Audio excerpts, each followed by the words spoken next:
Unit 3 Skill for Employment 1 Fourth subtopic Email Introduction. We all know that email is an electronic mailing device. It is an effective tool to communicate at a great speed across the globe. You can send large amounts of data and information via this device. You can attach large files, graphics, videos and audios to your text. Voicemail helps to listen your messages as well. Here are some services that an email program can offer. They are mailing lists. It is possible to have a mailing list created through a program. This helps the users to share views on any topic.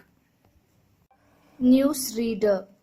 This is a software that runs on your computer which enables you to subscribe to new groups and view their messages. These are usually available online. The next one is News Server. It is a program that runs on the remote computer and delivers current newsgroup messages via the internet to your computer.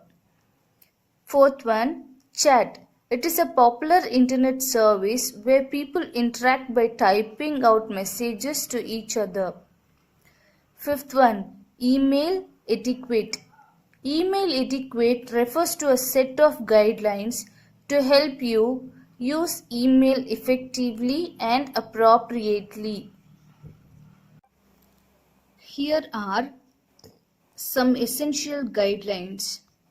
Write the subject clearly. Write the subject line in such a way that it tells the reader or receiver what the email is exactly about. Offers a short summary of the email. Use only a few words to express the main point of your mail. Format. Format your email to be sent in plain text rather than hypertext mailing language, which is nothing but HTML, because some email clients may not read HTML. Write a salutation or greeting for each new subject email. Do not type in all lowercase.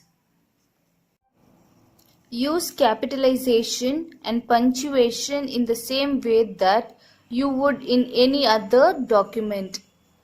Do not type all in caps. Do not violate the rules of English grammar and usage.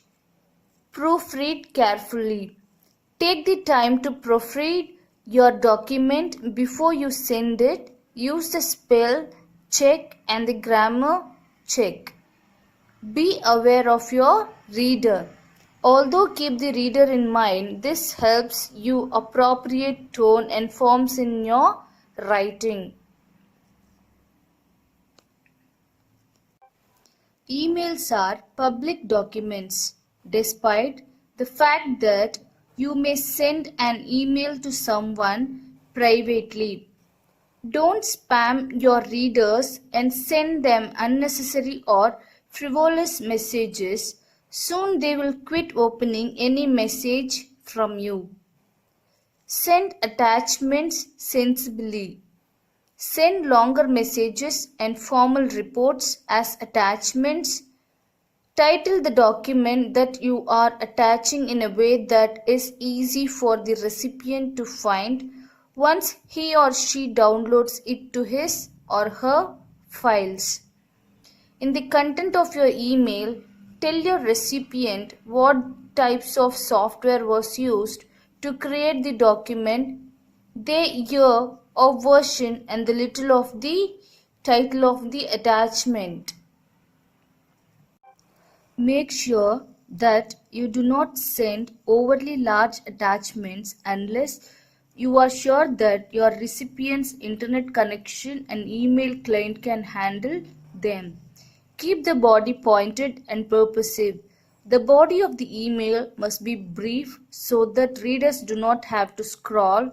Longer emails generally consist of orientation, schedules, and information memos, convention, information, newsletters, and policy changes. An executive summary.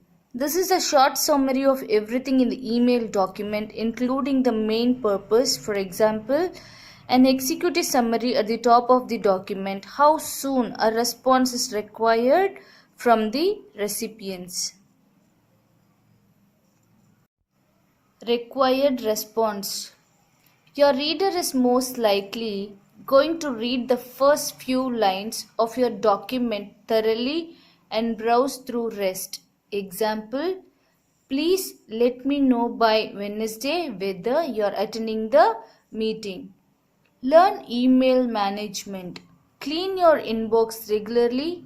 Return emails in a timely manner. Thank you.